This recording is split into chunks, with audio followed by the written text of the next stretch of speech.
So I've noticed a trend recently, and that's that a lot of devs are putting multiplayer into their game, and I, by natural, don't wanna be left outside the cool devs. So naturally, I added multiplayer to my game. Let me show you how I descended into madness, even called developing a multiplayer game. When I first got this idea, I started of course thinking about how I could do this multiplayer thing easily, but with a lot of functionality and expandability. And I remembered that the best Unity game dev on YouTube has a multiplayer series on his channel. His name is of course... Thanks for tuning in at Brackies. I went looking for his multiplayer series and I found it fairly quickly.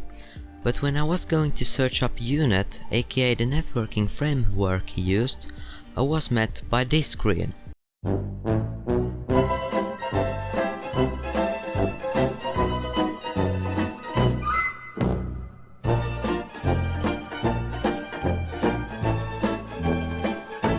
Long story short, it turns out Unit is deprecated and I need to find another tutorial series to steal the code from, to of course just follow along and learn things from. And then I was once again reminded of that the second best Unity game dev out there added multiplayer to his game, and that he mentioned what tutorial he followed, and that wasn't even too long ago, so my hopes were back up. Naturally, I went looking for that video and I once again found the video pretty quickly since it ranked first in the search results. After watching the video for a while, he mentioned what tutorial series he followed. The tutorial series was from a Tom Wieland, and I wanna thank him if he for some reason is watching this random video. Anyway, this multiplayer implementation wouldn't have been possible without him. Link to his tutorial series in the description. 3 days later. Okay, hi, it's me again. So, it's been a couple of days since that last recorded segment, and so far the implementation is going pretty good. What I've done so far is of course only in a test project so far, since adding it to the real game yet is a bit scary since I wanna learn the basics first.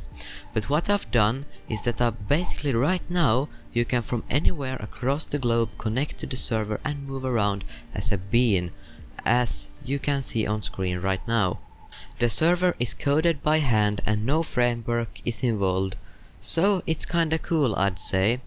Anyways, what I'm going to do now is that I'm going to make a duplicate of the current Protect the Artifact project, so I can easily return to the old version if something was to go wrong. Also, just a quick note, before you start typing in the comments, "Hey, Cybercoder, you could just have backed up in the Unity Teams cloud or whatever it's called." Yes, I could. Problem is, it's full and I don't wanna bother cleaning it out at this moment since... No. 2 weeks later.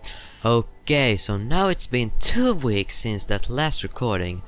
Just to not bore you guys, I decided to just make one big status report at the end of the video, and let me tell you, a lot has happened since last you saw any clips.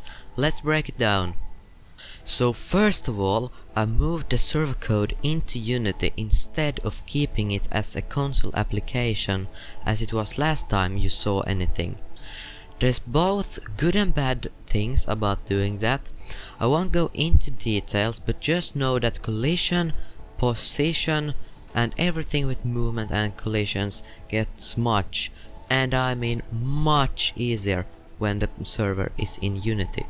I myself wanted to keep it as a console application as it was previously, but people from Tom's Discord server convinced me to move it, and I don't regret it for a second.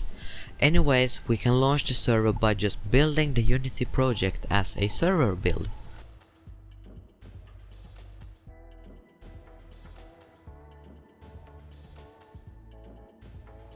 I figured I won't tell you a lot about neither the client side or the server side of this project and stuff like connections, since that'll just bore a lot of you, so I'll instead show you some gameplay that I recorded. My friend that I played with is from Belgium and the server is hosted in Finland, aka where I live, so you have an approximate distance between clients and server if someone is a network nerd and understands ping and stuff like that.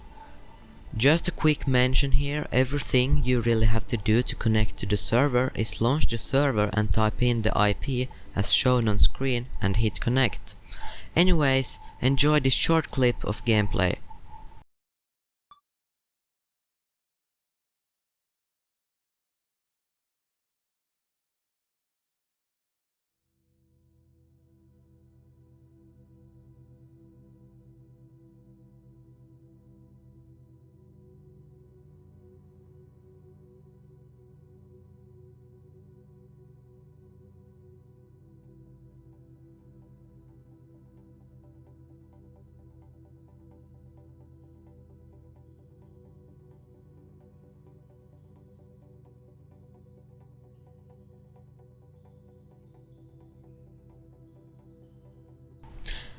So, as you could probably tell, there's a lot of things that can and will be changed, trust me, like add sound effects and all the other enemies.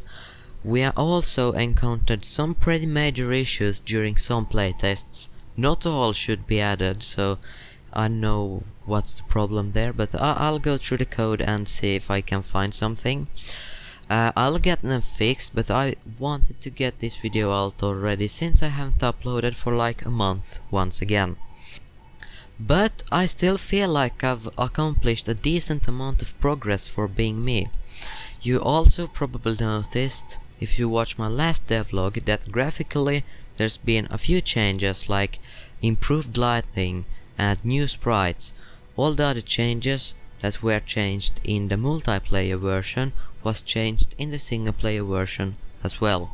Lastly, some of you would probably want to try this out, but I'm not planning on releasing any more public versions right now, since I have some small plans on releasing this on Steam when it's completely finished. I'd say that might be at the end of the year if I'm lucky and have the time. Anyway, I hope you somewhat enjoyed this video.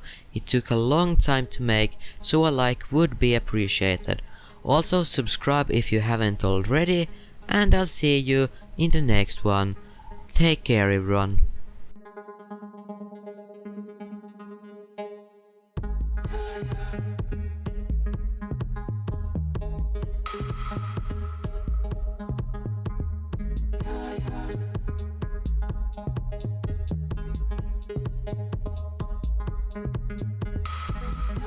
Yeah.